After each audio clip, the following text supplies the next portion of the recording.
नमस्कार दोस्तों, आपका स्वागत है जीएसवी संजय में। ये अपनी वर्ल्ड हिस्ट्री की तीसरी क्लास है। आज हम प्रबोधन काल के बारे में, द एज ऑफ एनलाइटनमेंट के बारे में पढ़ेंगे।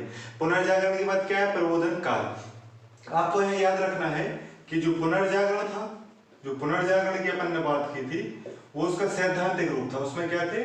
सैद्धांतिक रूप। और प्रबोधन काल में अपन क्या बात करेंगे? उसका प्रायोगिक रूप। प्रबोधन काल, यहाँ पे क्या है? ये प्रायोगिक रूप। प्रायोगिक रूप इसका मतलब ये है कि पुनर्जागरण में, मतलब पुनर्जागरण में वो सिद्धांत दिए गए जिनकी वजह से मानव का विकास होगा, मानव का कल्याण होगा। उसको प्रैक्टिकल रूप, प्रबोधन काल में उसको प्रैक्टिकल रूप में अपनाया गया कि किस प्रकार से वो काम किए जाएंगे। और इस प्रायोगिक रूप में अपन मतलब कि सिद्धांत, जैसे अपन ने पुनर्जागरण में पढ़ा था कि कागज का और साहित्य का और शिक्षा का विकास हो गया, तो साहित्य को कौन लिखेंगे? ये अपन ने जो प्रमुख विचार लिखे कि इनके साहित्य के माध्यम से, इनके साहित्य के प्रयोग के आधार पर मानव अधिकारिता की ओर बढ़ेगा, मानव स्वतंत्रता, समानता, इन चीजों के बारे में सोचेगा। तो आपको याद रखना है कि सिद्धांत पुनर्जागरण के समय लोगों को पता चले, प्रबोधन के समय, प्रबोधन का समय है जो वो 17वीं और 18वीं सदी माना जाता है ना। तो इस समय क्या हुआ? तो जो पुनर्जागरण से जो ज्ञान प्राप्त किया था उसका प्रैक्टिस कहाँ किया? प्रबोधन काल में किया है ना। और ये अपन ज्यादातर यूरोप के बारे में पढ़ रहे हैं, तो इसलिए आपको कंफ्यूज नहीं होना है कि आपको याद रखना है कि सिद्धांत पुनर्जागरण में, उसका प्रयोग रूप प्रबोधन काल में है। तो अपन समझ लेते पहले प्रबोधन का अर्थ। देखो, प्रबोधन का अर्थ होता है जागृत होना, जागृत होना, है ना, जागृत होना। मतलब जिस प्रकार अपन ने पुनर्जागरण में पढ़ा था कि पुनर्जागरण मतलब फिर से जागना, पुनः जागना, फिर से जागना। तो प्रबोधन का अर्थ मतलब कि किसी भी चीज की अपनी बुद्धि को जागृत करना। जब मनुष्य की बुद्धि जागृत रहेगी तो धर्म के प्रभाव से निश्चित रहेगा, वो धर्म के चक्कर में नहीं आएगा, वो सामंतवाद के चक्कर में नहीं आएगा, वो अच्छी और बुरी चीजों में फर्क समझेगा। मतलब कि प्रबोधन काल में मनुष्य की बुद्धि जागृत हो गई, उसकी वजह से वो सही गलत, असम विषम, है ना, असमान समान, इन चीजों में अंतर करने लगा और अपने लिए क्या सही है उसको समझने लगा। तो यही प्रबोधन काल का अर्थ है। प्रबोधन का अर्थ क्या है? जागृत होना। मतलब पुनर्जागरण के बाद जब मनुष्य फिर से जाग गया, तो जब उसने बुद्धि को जागृत किया, जिसमें उसकी सहायता विभिन्न विचारकों ने की, शिक्षा साहित्य की मदद से उसने बुद्धि को जागृत किया और अपने जीवन को आगे बढ़ाया। ये बात आपको याद रखनी है। इसके बाद अपन देखते हैं प्रबोधन काल की विशेषताएं। मतलब कि प्रबोधन काल की क्या क्या विशेषताएं थी। मतलब इस समय मुख्य रूप से क्या चीजें हो रही थी, क्योंकि अपन ने यहां देखा ना प्रैक्टिकल, तो प्रैक्टिकली रूप में जो चीजें हो रही थी उसी को अपन ने प्रबोधन काल की विशेषता कहा है। तो प्रबोधन काल की सबसे बड़ी विशेषता है कि ज्ञान को विज्ञान से जोड़ना। ज्ञान को विज्ञान से जोड़ना मतलब कि आपको किसी चीज का मान लो ज्ञान है ना, तो उसको विज्ञान से जोड़ना, है ना। जैसे क्या था कि पता था कि पृथ्वी या सूर्य किसी का चक्कर लगा था, तो अपन इस समय शुरू हो गई कोशिश कि उसको स्पष्ट करना है, उसको साइंस, मतलब कि साइंस में क्या होता है कि आप किसी भी चीज की बुद्धि और तर्क से जो आप चीजें समझते हैं उसका प्रमाण भी देते हैं। तो इस यहाँ पे क्या देना शुरू हो गया? प्रमाण। मतलब क्या होता है कि मान लो आपको किसी चीज का ज्ञान है, अगर आप उस चीज का प्रमाण दे देंगे तो उसी को क्या कहते हैं? विज्ञान। मतलब कि विज्ञान तर्क और बुद्धि के साथ साथ प्रमाण पर भरोसा करती है। जैसे कि आप फिजिक्स में देखते हैं कि जब प्रैक्टिकल करके आखिरी में रिजल्ट आता है, आखिरी में क्या आता है? रिजल्ट। उसी को क्या बोला जाता है? प्रमाण। मतलब कि आप जो चीज बता रहे हैं अपनी बुद्धि और तर्क से, उसको प्रमाणित कर देना ही विज्ञान कहलाता है। और जिस साइंस की जो बात की जाती है उसमें प्रमाणिकता या रिजल्ट बहुत महत्वपूर्ण होता है।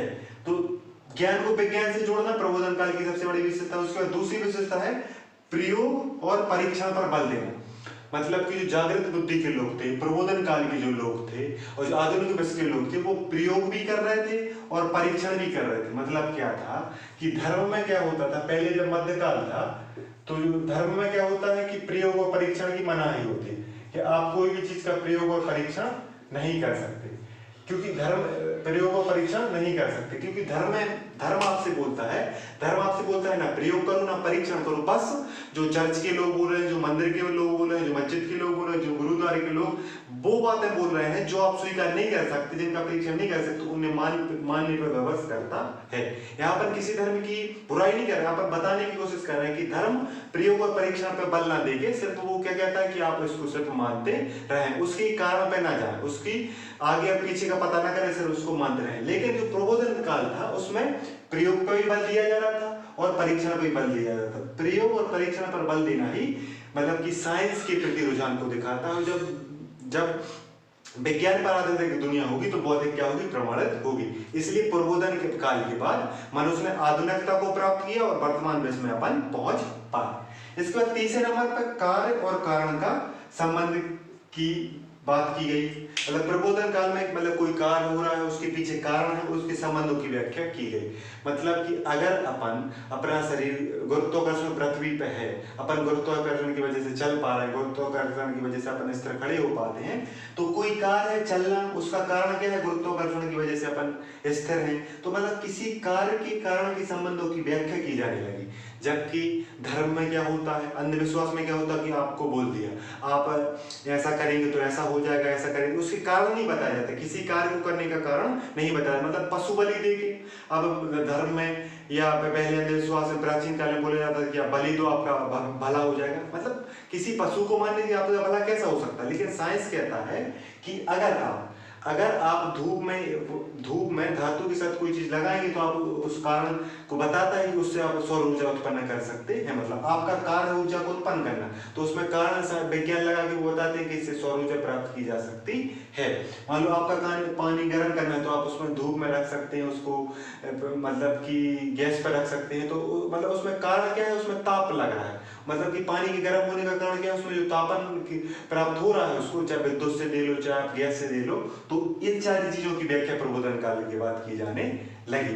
मतलब कि आपको याद रखना है कि वैज्ञानिक दुनिया का संबंध प्रबोधन काल से जुड़ जाता है। इसके बाद ही वैज्ञानिक दुनिया आगे बढ़ती गई और हम आधुनिक समय में पहुंच गए। इसके बाद मानवता पे बल क्या होता है कि जो भी चीजें की जा रही हैं, ज्ञान को विज्ञान से जोड़ा जा रहा है, प्रयोग और परीक्षण पर बल दिया जा रहा है, कार्य और कारण पर संबंध दिया जा रहा है, वो मानव के भले के लिए। मतलब कि मानव का क्या हो सके, उत्थान, मानव कहाँ जा सके, तेजी से आगे बढ़ सके, है ना, तेजी से आगे बढ़ सके। तो मतलब मानवता, मतलब कि धर्म पे, ईश्वर पे, पारलौकिक जीवन पर ध्यान न देके किस पे ध्यान दिया जा रहा है, मानवता पर ध्यान दिया जा रहा है, मानव के उत्थान पर दिया जा रहा है, मानव को तेजी से आगे बढ़ाने की कोशिश की जा रही है। इसी को प्रबोधन काल बोला गया और प्रबोधन काल की एक विशेषता है। फिर समानता पे और स्वतंत्रता पे बल दिया गया। मतलब कि आपको पता है कि जब मानव को आपको उत्थान करना है, मानव का तेजी से विकास करना है, तो उसके लिए सबसे जरूरी क्या है कि समानता होनी चाहिए, स्वतंत्रता होनी चाहिए। एक प्रकार से प्रबोधन काल के बाद, है ना, आपको याद रखना है कि प्रबोधन काल में जो विचारक हैं इनने ऐसी बातें कही जिनसे बहुत सारी विशेषता उसकी बन सकी। इसी के साथ धीरे धीरे स्टेप बाय स्टेप दुनिया आगे बढ़ी। तो जो समानता है, स्वतंत्रता है, मानवतावाद है, कारण कार्य संबंध है, परीक्षण है, इसने आधुनिक विश्व के निर्माण को सरल किया, इसने आधुनिक विश्व का निर्माण किया। इसके बाद में प्रमुख विचारक, अगर प्रबोधन काल के प्रमुख विचारक की बात करें तो John Locke, Montesquieu, Voltaire, can't और रूसो। आपको याद रखना है, एक बार ध्यान से सुन लीजिए, John Locke, Montesquieu, Voltaire, Kant, Rousseau. विश्व इतिहास जब आप पढ़ते हैं तो फिर बहुत सारे दार्शनिकों के नाम पढ़ते हैं, लेकिन अपन प्रबोधन कालीन विचारक के अंतर्गत इन 5 को सरल भाषा में, संक्षेप में या छोटे रूप में जान लेते हैं, जो आपकी नॉलेज के लिए, आपकी जानकारी के लिए, आपकी परीक्षा के लिए महत्वपूर्ण हो सकते हैं। तो अपन ने जो नाम पढ़े, आपको इन नाम को याद रखना है, John Locke, Rousseau, Voltaire, Montesquieu, Kant, है ना। ये वो विचारक हैं जिनके विचार सारे विश्व में प्रसारित हुए, जिनके विचारों ने दुनिया को आधुनिक बनाया, जिनके विचारों ने दुनिया में परिवर्तन लाया, जिनके विचारों ने दुनिया को परिवर्तित किया और दुनिया को एक नई दिशा दी। मतलब कि इनके विचारों ने दुनिया को जागृत किया और विश्व को आधुनिकता की ओर प्रेरित किया। तो आइए जो ये विचारक हैं इनको एक एक करके इनके बारे में अपन जान लेते हैं।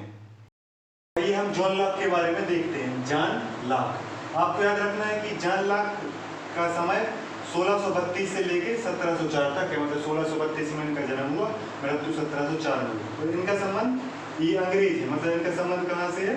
ब्रिटेन से। और जॉन लॉक का नाम याद रखना है। जॉन लॉक उदारवाद के जनक माने जाते हैं। जॉन लॉक को कहा गया उदारवाद का जनक माना जाता है। जो विश्व की बहुत सारी विचारधाराएं हैं, उदारवाद, समाजवाद, पूंजीवाद, साम्राज्यवाद, तो जो उदारवाद के जनक हैं, उदारवाद के बारे में जिनने बताया उनका नाम क्या है? John lock. मतलब इनके जो विचार हैं, इनने लोगों की बुद्धि को जागृत किया। किस बारे में? उदारवाद के बारे में। अपन जब ये उदारवाद के बारे में पढ़े, उदारवाद का मतलब सीधी मानव की स्वतंत्रता पर, व्यक्ति की स्वतंत्रता, पर्सनल, समुदाय, समाज की स्वतंत्रता नहीं, सिर्फ व्यक्ति की स्वतंत्रता का जो मतलब कि व्यक्ति की स्वतंत्रता का समर्थन करता है, उसे उदारवाद कहते हैं। उदारवाद को अगर याद रखना, व्यक्ति की स्वतंत्रता, व्यक्ति की स्वतंत्रता पर जो बल देता है उसे क्या बोलते हैं? यही उदारवाद है। तो इसके जनक कौन है? John lock. आपको याद कर लेना है कि जॉन लॉक का संबंध ब्रिटेन से है।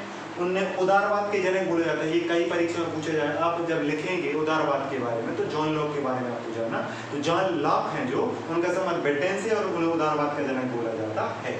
और जॉन लॉक ने कहा था कि जीवन, स्वतंत्रता और संपत्ति, तीन बातें, जीवन, लाइफ, फ्रीडम और प्रॉपर्टी, मतलब जीवन, स्वतंत्रता, संपत्ति मानव का प्राकृतिक अधिकार, मतलब नेचुरल राइट है, मतलब मानव के प्राकृतिक अधिकार। जॉन लॉक के अनुसार कौन कौन से हैं? जीवन है, स्वतंत्रता है, संपत्ति। मतलब कि नेचर ने मानव को तीन अधिकार दिए, उसको जीने का अधिकार दिया, उसको स्वतंत्र रहने का अधिकार दिया, साथ में संपत्ति से यह तात्पर्य है कि आपकी स्वतंत्रता दूर से बाधित ना हो, आपकी उपयोग की चीजें आप संभाल कर रख सकें, आपको जीवन निर्वाह की चीजें उपलब्ध होनी चाहिए। तो जॉन लॉक ने उदारवाद की व्याख्या की, जॉन लॉक ने उदारवाद के बारे में बताया, और साथ में उन्होंने बताया कि जीवन, स्वतंत्रता और संपत्ति मानव के प्राकृतिक अधिकार है। ये बात आपको जॉन लॉक के बारे में याद रखना है। तो जो जॉन लॉक थे, उन्होंने एक चीज और बताई। जॉन लॉक ने कहा, किसने? John Locke. अपन ने समय देखा कि 1632 से 1704 तक है। तो जॉन लॉक ने कहा कि जो ऊपर ये तीन अधिकार है, जो जीवन का अधिकार, स्वतंत्रता का अधिकार और संपत्ति का अधिकार, जो उसके मानव के प्राकृतिक अधिकार है, इनकी रक्षा के लिए, मतलब इन तीनों की, मतलब अधिकार, प्राकृतिक अधिकारों की, अधिकारों की रक्षा के लिए, अधिकारों की रक्षा, सुरक्षा के लिए समुदाय, मतलब मानव समुदाय मिलके किसकी निर्माण करते हैं? राज्य का निर्माण करते हैं। राज्य का निर्माण करते हैं, मतलब कि जीवन की, स्वतंत्रता की, संपत्ति की रक्षा के लिए राज्य का निर्माण या किसी एक देश का निर्माण होता है। मतलब कि राज्य के, जॉन लॉक के अनुसार राज्य के निर्माण में क्या छुपा है कि लोग अपनी सुरक्षा चाहते हैं। किसकी? अपने प्राकृतिक अधिकारों की, अपने जीवन की, अपनी स्वतंत्रता की, अपनी संपत्ति की।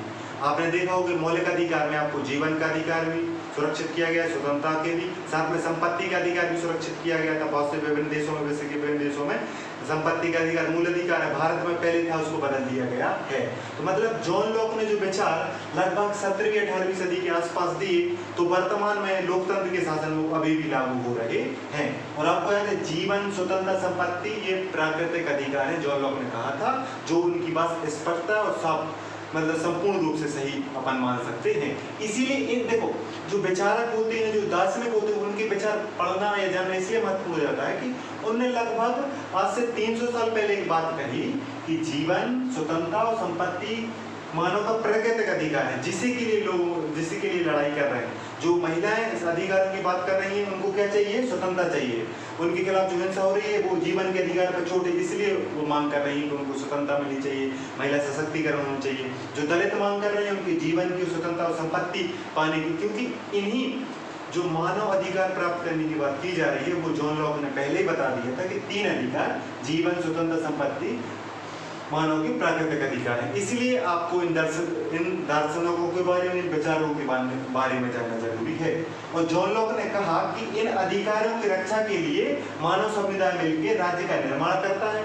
मतलब राज्य जो है, मतलब राज्य किसके प्रति उत्तरदायी होता है? जनता के प्रति। किसके प्रति? लोगों के प्रति। किसके प्रति? समुदाय के प्रति। मतलब कि जिस प्रकार लोकतंत्र माना जाता है कि जो जनता चुनती है वो जनता हटा भी सकती है, इसी प्रकार जो लोग सुरक्षा का दायित्व किसी व्यक्ति को देते हैं उसको हटा भी सकते हैं, है ना। और आपको याद रखना है जॉन लॉक ने एक बात और कही थी, जॉन लॉक ने, कि चाहे राजतंत्र हो चाहे जनतंत्र हो, अधिकार क्या होते हैं? सीमित। अधिकार क्या होते हैं? सीमित अधिकार। देखो, अधिकार सीमित होने का मतलब ये है, चाहे राजा आपको अधिकार दे, चाहे जनतंत्र या लोकतंत्र आपको अधिकार सीमित इसलिए है क्योंकि अधिकार जब सीमित होते हैं तो अधिकार सबके पास होते हैं, जब अधिकार असीमित होते हैं तो शक्तिशाली लोगों के पास होते हैं। ये बात आपको याद रखनी है, ये जॉन लॉक ने भी कही थी। और आप इसको समझ भी सकते हैं कि मान लो आपको अधिकार दिया मैंने घूमने का, आप किसी के भी घर में घुस जाएंगे तो सामने वाले का अधिकार क्या हो जाएगा? डिस्टर्ब हो जाएगा, सामने का अधिकार विचलित हो जाएगा। तो चाहे जनतंत्र हो चाहे राजतंत्र हो, आपको याद नहीं, ऐसा नहीं कि राजा आपको अधिकार नहीं देता, लोकतंत्र आपको सारे अधिकार देगा, ऐसा नहीं होता। राजतंत्र भी सीमित अधिकार देता है, जनतंत्र भी सीमित अधिकार देता है, ये बात आपको याद रखना है। इसीलिए मौलिक अधिकार जो भारत में दिए गए हैं उन पर कुछ युक्त निर्बंध लगाए गए, मतलब आपको हाथ उतने फैलाने जिससे दूसरे की स्वतंत्रता बाधित ना हो। अब हम ये जॉन लॉक के बारे में जान लिए, अब हम पढ़ते हैं इसके बारे में, मॉन्टेस्क्यू के बारे में। जॉन लॉक के बाद अपन बात कर रहे हैं चार्ली लुइस मॉन्टेस्क्यू। किसके बारे में? मॉन्टेस्क्यू। तो मॉन्टेस्क्यू का जन्म 1689 में हुआ, उनकी मृत्यु 1755, तो उनका समय 1689 से लेकर 1755 तक माना जाता है। और मॉन्टेस्क्यू का संबंध फ्रांस से था, तो फ्रांसीसी विचारक हैं कौन? आपको नाम याद रखना है, मॉन्टेस्क्यू। तो मॉन्टेस्क्यू थे जो, वो फ्रांस के थे, और उनकी पुस्तक स्पिरिट ऑफ लॉ किसने लिखी? मॉन्टेस्क्यू ने लिखी। इनका संबंध फ्रांस से है, ये बात आपको याद रखनी है परीक्षा की दृष्टि से भी और आपकी नॉलेज की दृष्टि में, है ना। तो जो मॉन्टेस्क्यू का सबसे बड़ा योगदान है, उनने शक्ति के पृथक्करण का सिद्धांत दिया। शक्ति के पृथक्करण का सिद्धांत मॉन्टेस्क्यू ने कहा मानव स्वतंत्रता के लिए, किसके लिए? मानव की स्वतंत्रता के लिए शक्ति का पृथक्करण आवश्यक है। मानव की स्वतंत्रता के लिए शक्ति का पृथक्करण आवश्यक है। शक्ति का पृथक्करण का सिद्धांत किसने दिया? मॉन्टेस्क्यू ने, ये बात आपको याद रखनी है। और न्यायपालिका, कार्यपालिका और विधायिका में शक्तियों का जब पृथक्करण होगा, शक्ति जब सेपरेशन ऑफ पावर्स होगा, तो उसमें क्या होगा? मानव की स्वतंत्रता सुरक्षित रहेगी। कैसे? अगर विधायिका ने कुछ गलत काम किया तो उसको न्यायपालिका संभाल लेगी, न्यायपालिका ने कुछ दिक्कत की तो उसको कार्यपालिका या विधायिका मिलकर संभाल लेगी। मतलब कि जब शक्ति का पृथक्करण रहेगा तो बैलेंस अच्छे से बन पाएगा, जिससे मानव की स्वतंत्रता सुनिश्चित हो पाएगी। तो मॉन्टेस्क्यू जो फ्रांस से संबंधित थे, जिनने स्पिरिट ऑफ लॉ बुक लिखी, उन्होंने बताया कि शक्ति के पृथक्करण के सिद्धांत के माध्यम से मानव की स्वतंत्रता सुनिश्चित की जा सकती है। अतः मॉन्टेस्क्यू विचारक को पढ़ना इसलिए जरूरी होता है, उन्होंने शक्ति के पृथक्करण के सिद्धांत की बात कही, जिसको अमेरिकी संविधान और विश्व के विभिन्न संविधानों में शामिल किया। और कार्यपालिका, विधायिका और न्यायपालिका, इनमें भारत के संविधान में, अमेरिका के संविधान में और विश्व के अन्य संविधानों में इनके शक्ति के पृथक्करण के सिद्धांत को सुनिश्चित किया गया है। तो शक्ति के पृथक्करण का सिद्धांत मॉन्टेस्क्यू ने दिया था, जो फ्रांस से संबंधित है। स्पिरिट ऑफ लॉ ने बुक लिखी है, और इन्हें कार्यपालिका, विधायिका और न्यायपालिका में शक्ति के पृथक्करण के सिद्धांत को दिया। उनका उद्देश्य यह था कि मानव की स्वतंत्रता तभी सुनिश्चित हो सकती है जब शक्ति का पृथक्करण होगा। ऐसा इसलिए, एक उदाहरण से समझें, अगर आप किसी को जो पैसे खर्च कर रहा है वही पैसे का हिसाब ले, वही पैसे की सब चीज लिखे, तो उससे क्या है कि पैसे का हिसाब सही से नहीं बन पाएगा।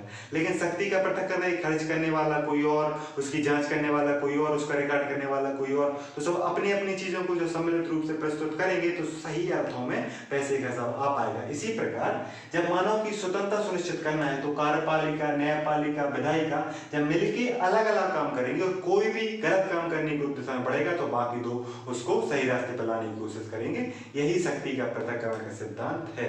और भारत का अनुच्छेद 50 कार्यपालिका और न्यायपालिका में शक्ति के पृथक्करण की बात करता है ना। और भारत के संविधान में न्यायपालिका, विधायिका और कार्यपालिका तीनों में शक्ति के पृथक्करण का सिद्धांत दिया गया है और उसको भारतीय संविधान ने स्वीकार किया है।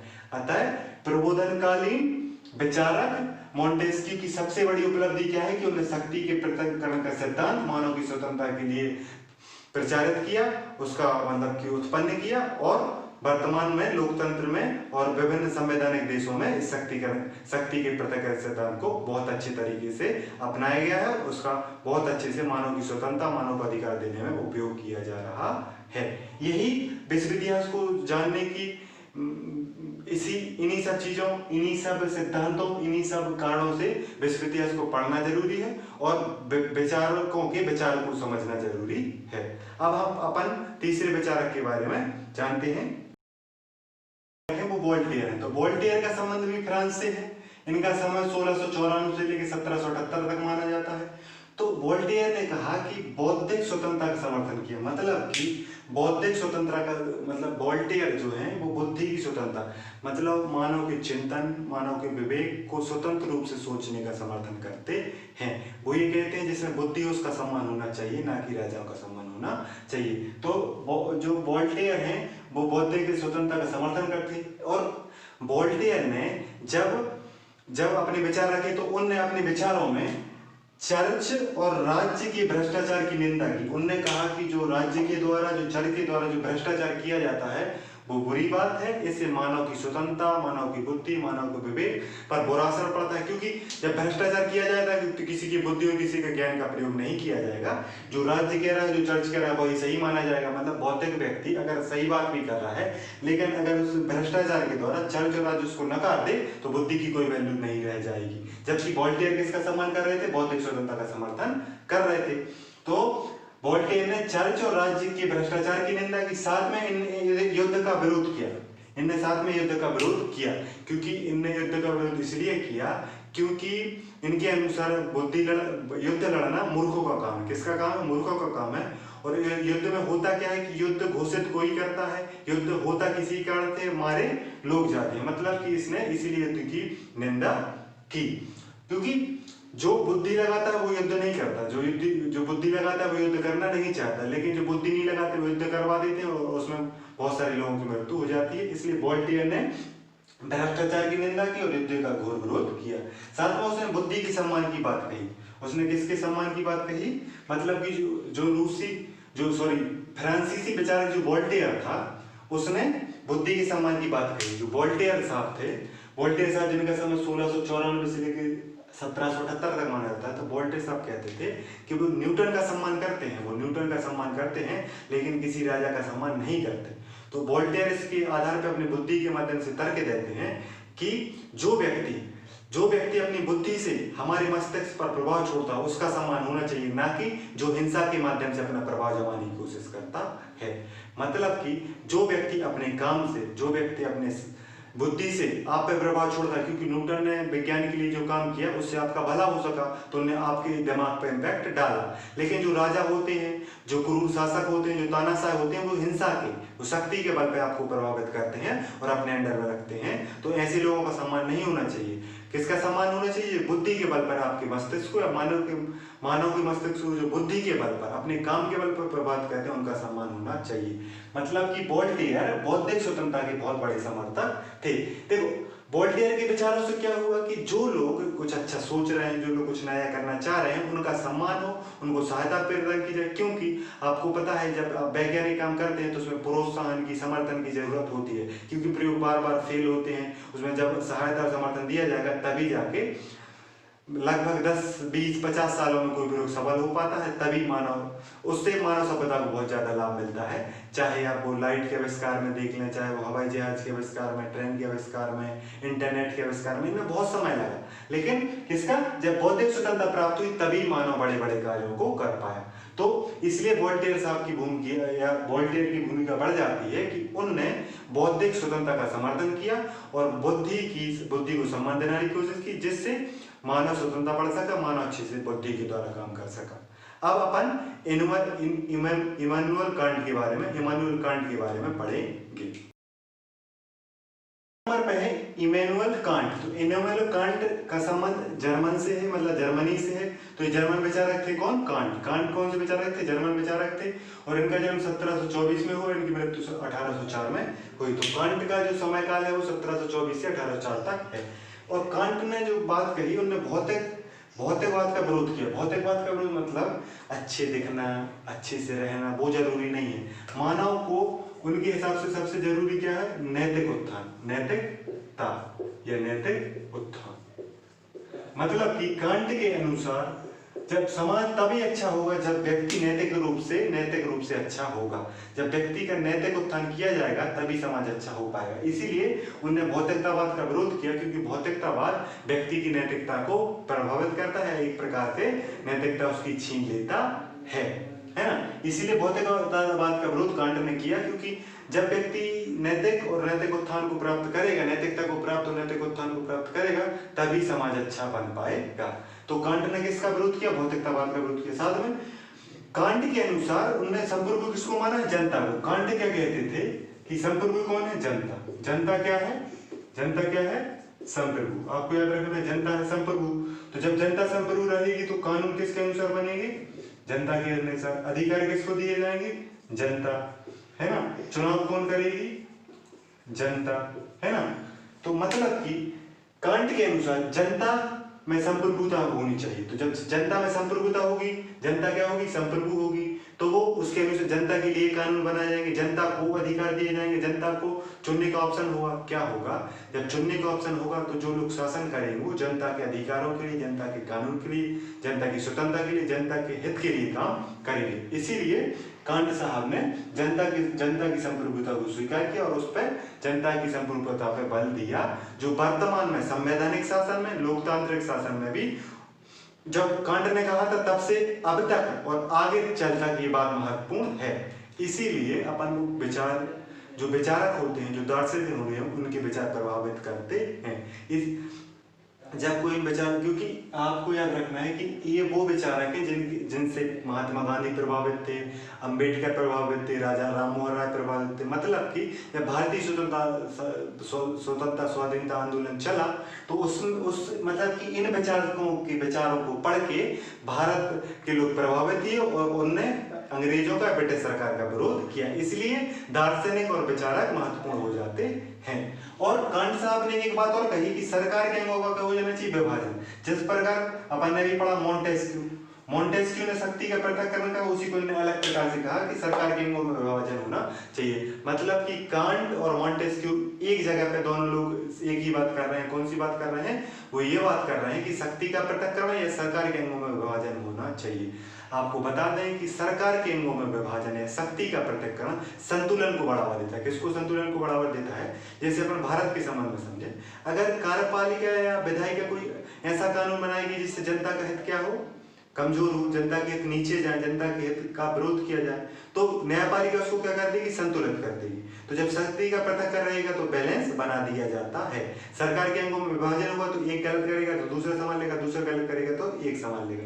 तो इससे क्या होगा? जो संतुलन की व्यवस्था वो बनी रहती है। इसीलिए कांट ने और मॉन्टेस्क्यू ने सरकार के अंगों के विभाजन की बात कही और शक्ति के पृथक्करण की बात कही। इसीलिए ये विचारक महत्वपूर्ण हो जाते हैं और इनके विचारों को जानना जरूरी है। क्योंकि आपसे पूछा जाए कि आप लोकतंत्र के बारे में निबंध लिखिए, लोकतंत्र के बारे में बताइए, लोकतंत्र क्या होता है, तो आप बताएंगे कि जब सरकार के अंगों का विभाजन है वहां लोकतंत्र है, जहां जनता संप्रभु है वहां लोकतंत्र है, जहां शक्ति का पृथक्करण है वहां लोकतंत्र है ना, जहां की जनता नैतिकता होती है वो अच्छे से लोकतंत्र या संविधान का पालन करेंगे। तो ये विचार इसलिए महत्वपूर्ण हो जाते हैं। मतलब कि लगभग 200 वर्ष पहले दिए गए विचार आज भी महत्वपूर्ण है। इसीलिए विश्व इतिहास को पढ़ना जरूरी है, विचारकों को पढ़ना जरूरी है, दार्शनिकों के दर्शन को समझना जरूरी है। अब अपन देखते हैं आखिरी में रूसो के बारे में, है ना। अपन ने किन किन के बारे में पढ़ लिया? मॉन्टेस्क्यू के बारे में पढ़ लिया है, अपन ने वोल्टेयर के बारे में पढ़ लिया है, कांट के बारे में पढ़ लिया है, अपन ने जॉन लॉक के बारे में पढ़ लिया है। अब अपन अंतिम रूप से रूसो के बारे में देखते हैं। तो जो रूसो विचारक थे उनका जन्म जिनेवा में हुआ था, स्विट्जरलैंड में, है ना। और रूसो का समय क्या है? 1712 से लेके 1778 तक है। तो रूसो ने बहुत फेमस पुस्तक लिखी है, द सोशल कॉन्ट्रैक्ट। देखो ये कई परीक्षा में पूछा गया है कि द सोशल कॉन्ट्रैक्ट किसकी बुक है, तो वो रूसो की बुक है। रूसो बहुत बड़े विचारक हैं, बहुत बड़े दार्शनिक हैं, बहुत प्रसिद्ध। जब आप विश्व इतिहास को प्रमुख विचारकों की बात होती है उसमें, तो रूसो महत्वपूर्ण है, क्योंकि रूसो का प्रभाव फ्रांस की क्रांति पर रहा है। फ्रांस की क्रांति, है ना, अपन आगे पढ़ेंगे। फ्रांस की क्रांति 1789 हुई थी, 1789 में हुई थी। मतलब कि जब इसकी मृत्यु के लगभग कितने साल बाद? 11 साल बाद हुई। तो रूसो फ्रांस की क्रांति बहुत प्रसिद्ध है विश्व में। तो उसकी किसके विचारों की वजह से माना जाता है, रूसो के विचारों की वजह से। ऐसा डायरेक्टली नहीं है, लेकिन क्या है कि वैसे इतिहास में ऐसी बात बोली जाती है। तो फ्रांस की क्रांति पर रूसो के विचारों का प्रभाव है ना। रूसो का संबंध जिनेवा स्विट्जरलैंड से है। तो उसकी जो पुस्तक है द सोशल कॉन्ट्रैक्ट, उसमें वो बताता है कि मनुष्य जन्म से स्वतंत्र है परंतु सर्वत्र जंजीरों से जकड़ा है। आपको याद रखना है कि ये वाला जो वाक्य आपको याद रखना है कि मनुष्य जन्म से स्वतंत्र है परंतु सर्वत्र जंजीरों से जकड़ा है। इधर स्वतंत्र मतलब है प्रकृति, स्वतंत्र मतलब प्रकृति है ना, और जकड़ा मतलब समाज और धर्म, समाज और धर्म। मतलब कि जब मनुष्य जन्म लेता है, प्रकृति उसको जन्म देती है, तो वो स्वतंत्र रहता है, उसके पास स्वतंत्रता, समानता, सभी लोगों को प्रकृति बराबर रूप से जन्म देती है, सभी लोगों को बराबर रूप से ऑक्सीजन, पानी, सब प्रकृति में स्वतंत्रता है, मनुष्य प्रकृति में स्वतंत्र है। लेकिन जब वो समाज और धर्म में आता है तो ऊंच नीच, जात पात, इन सब की वजह से वो जंजीरों से जकड़ दिया जाता है। ये नहीं करना, ये करना है, जातिवाद, दलित, सवर्ण, इन सब चीजों में बढ़ जाता है। कहीं धर्म की सत्ता है, कहीं धन की सत्ता है, तो इस वजह से क्या है, वो जंजीरों में जकड़ दिया जाता है। तो रूसो ने कहा था कि मनुष्य जन्म से तो स्वतंत्र है परंतु सर्वत्र जंजीरों से जकड़ा है। ये बात आपको याद रखनी। कभी भी आप अगर किसी विचार को लिखें, किसी बात को लिखें, तो इस बात को आप कोड कर सकते हैं कि जैसे कि रूसो ने कहा है कि जन्म से स्वतंत्र है परंतु सर्वत्र जंजीरों से जकड़ा है। मान लो आप किसी सामाजिक मुद्दे पर लिख रहे हैं तो आप लिख सकते हो कि प्रकृति ने तो मनुष्य को स्वतंत्र बनाया है, लेकिन ये समाज, ये धर्म मनुष्य को जंजीरों में जकड़ देता है, क्योंकि समाज आप पर रोक लगाता है, धर्म आपको रोकता है, तो वो जंजीरें ही तो हुई। जब स्वतंत्रता नहीं दी जा रही, समानता नहीं दी जा रही, तो वो क्या हुई, जंजीरें ही तो हुई। तो ये बात, ये किसका वाक्य है, मनुष्य स्वतंत्र पैदा हुआ है परंतु सर्व जंजीरों से जकड़ा हुआ है, ये रूसो ने कहा था। रूसो ने मानव की स्वतंत्रता पे बल दिया है, इसीलिए वो किसकी जंजीरों के जकड़न की स्वतंत्रता की बात कर रहा है। तो रूसो ने मानव की स्वतंत्रता पे बल दिया, साथ में उसने समाज की कृत्रिमता, जो आर्टिफिशियल जो चीज है समाज की, जो क्या होता है कि प्रकृति में क्या है, आप देखो प्रकृति में क्या है, प्रकृति में स्वतंत्रता है, समानता है ना, लेकिन समाज में क्या है, समाज में क्या है, ऊंच नीच है, ऊंच नीच है, घमंड है, लालच है। ये क्या है, समाज की कृत्रिमता। मतलब जो समाज बनावटी समाज है उसमें ऊंच नीच है, घमंड है, लालच है, लेकिन प्रकृति में क्या है, स्वतंत्र समानता। इसीलिए वो कहता है कि इस प्रकार के कृत्रिम समाज को हमें नहीं स्वीकार करना, हमें प्रकृति की ओर लौटना चाहिए, प्रकृति की गोद में जाना चाहिए। तो रूसो बात करता है। रूसो एक चीज और कहता है कि रूसो कहता है कि प्रजातंत्र का विरोध करना चाहिए, प्रजातंत्र को लाना चाहिए, है ना, और निरंकुशता का विरोध करना चाहिए। लेकिन क्या है कि वो उसने एक बात और कही थी। रूसो कहता है कि हमें अपने अधिकारी की रक्षा के लिए किसी व्यक्ति को चुनना चाहिए, लेकिन आप किसी व्यक्ति को इस शर्त पे चुनना चाहिए कि वो आपकी रक्षा करे। लेकिन रक्षा करने वाला जब निरंकुश हो जाता है तो जो जिस उद्देश्य से चुना गया था कि आपको स्वतंत्रता देगा, आपको सुरक्षा देगा, वो उसका उल्टा हो जाता है, वो आपको उल्टा गुलाम बना लेता है। इस वजह से रूसो का विचार क्या हो गया, थोड़ी सा उल्टा पड़ गया था, जिसके वजह से उसके दर्शन में विरोध दिखाई देता है कि एक जगह वो स्वतंत्रता की बात करता है और एक जगह स्वतंत्रता किसी को सौंपने की बात करता है। मतलब कि उसके दर्शन में क्या विरोधाभास है। लेकिन उस चीज को अगर छोड़ दिया जाए, अच्छे से पढ़ा जाए, तो रूसो बहुत अच्छी बात कहता है। वो कहता है कि स्वतंत्रता पर बल दिया जाना चाहिए, कृत्रिम समाज का मतलब कृत्रिम समाज पर प्रहार करना चाहिए, कृत्रिमता को छोड़कर प्रकृति पर ध्यान देना चाहिए। यही बात रूसो ने कही। तो आज की वीडियो का अपन समराइज करें, संक्षिप्त में समझे, तो अपन ने प्रबोधन काल का अर्थ समझा। मतलब कि वह समय जो पुनः जागरण के बाद बुद्धि को जागृत करने वाला समय था, वो प्रबोधन काल था। वो 17वीं और 18वीं शताब्दी माना जाता है। प्रमुख विचारकों में अपन ने मोंटेस्क्यू के बारे में पढ़ा, जिसने शक्ति के पृथक्करण के सिद्धांत, रूसो ने जिसने मानव स्वतंत्रता पर बल दिया, अपन ने वोल्टेयर के बारे में पढ़ा, अपन ने जॉन लॉक के बारे में पढ़ा जिन्हें उदारता का जनक कहा जाता है। साथ में अपन ने किसके बारे में पढ़ा, इमैनुअल कांट के बारे में पढ़ा। उम्मीद करता हूँ आपको वीडियो अच्छा लगा हो तो लाइक करें, शेयर करें और जुड़े रहें जीएस विद संजय के साथ। नमस्कार दोस्तों।